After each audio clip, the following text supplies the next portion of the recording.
Sejarah kerajaan Islam di Indonesia tidak akan pernah habis untuk diperbincangkan. Ditambah lagi ada banyak sekali informasi terbaru yang pastinya bermanfaat untuk para generasi muda.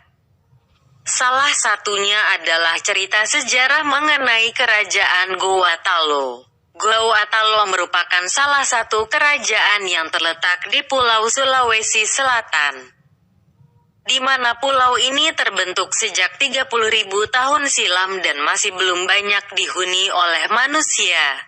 Kerajaan Goa sendiri baru ada sejak abad ke-14 atau sekitar 1.300 tahun lalu, di mana kerajaan ini awalnya hanya merupakan satu buah kerajaan kecil, namun berkembang menjadi Goa Talo karena penyatuan wilayah antara dua kerajaan. Sebagian besar kerajaan di Indonesia biasanya lahir dari bekas kerajaan sebelumnya. Tapi berbeda dengan kerajaan Goa Talo, di mana kerajaan ini terbentuk dari adanya sebuah kesepakatan. Kesepakatan antara 9 kelompok masyarakat dan 9 komunitas tersebut pada akhirnya melahirkan sebuah kerajaan baru bernama Goa Talo.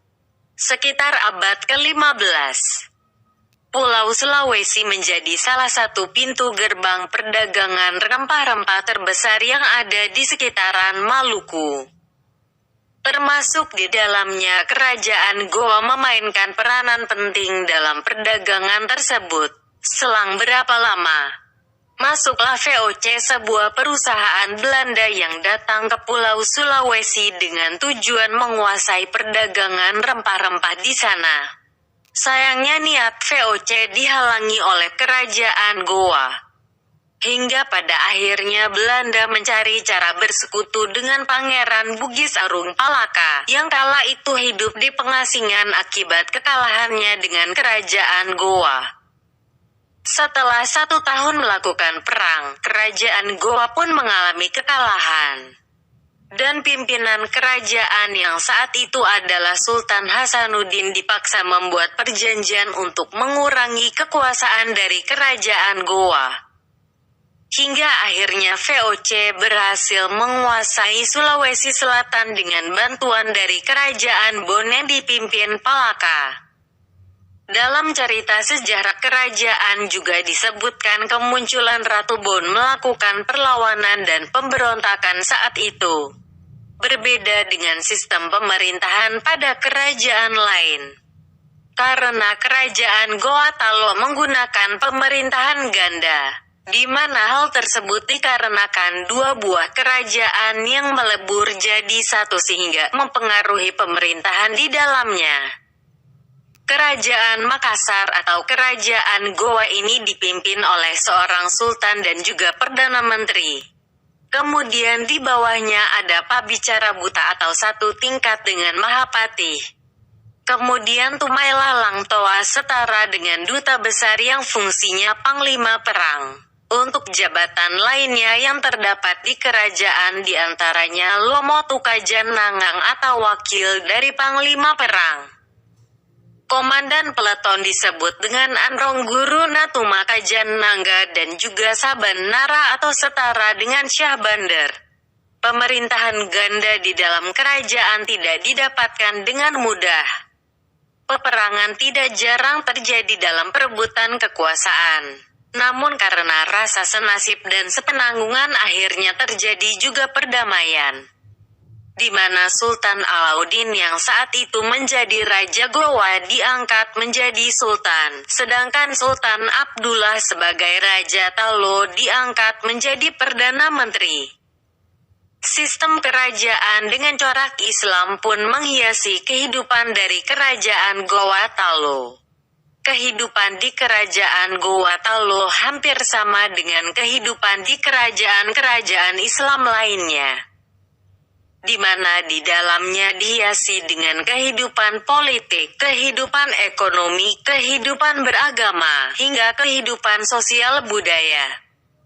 Sebagian besar mata pencaharian dari penduduk Goa adalah sebagai nelayan dan juga pedagang. Hal ini juga dikarenakan letak wilayah Makassar yang saat itu merupakan kerajaan Gowa sangat cocok untuk kegiatan lintas perdagangan dan juga nelayan. Kehidupan politik di Gowa terus mengalami pasang surut hingga pada akhirnya agama Islam masuk dan diperkenalkan oleh Datuk Kri Bandang yang berasal dari wilayah Sumatera. Tak lama berselang, memasuki abad ke-17 agama Islam semakin berkembang pesat di kerajaan. Bahkan pemimpin Makassar yang saat itu bernama Sultan Alauddin pun mulai memeluk agama Islam. Kedatangan VOC ke Gowa dengan tujuan ingin menguasai perdagangan pun ditentang abis-abisan oleh Sultan Alauddin, hingga akhirnya VOC bersekutu dengan Palaka, seorang bangsawan dari Bon. Dan terjadilah perjanjian Bongaya karena kekalahan Makassar. Isi perjanjian Bongaya tersebut tentu saja menyudutkan Makassar, namun menguntungkan VOC. Kondisi politik yang tak nyaman tersebut terjadi hingga masa pemerintahan Sultan Hasanuddin. Hingga akhirnya terjadi kembali serangan kerajaan dengan Belanda dan Palaka. Sebagai pusat perdagangan terbesar di Indonesia bagian timur, Makassar atau Kerajaan Gowa termasuk sangat sukses dalam mengelola sistem perdagangan maritim. Kehidupan ekonomi di kerajaan pun sangat baik dengan sistem perdagangan yang cukup ramai. Posisi dan letak Makassar yang sangat strategis dan memiliki pelabuhan sangat baik menjadi alasan banyaknya pedagang dari Denmark, Inggris bahkan Portugis datang dan juga pindah ke Makassar untuk ikut melakukan perdagangan. Meskipun pelabuhan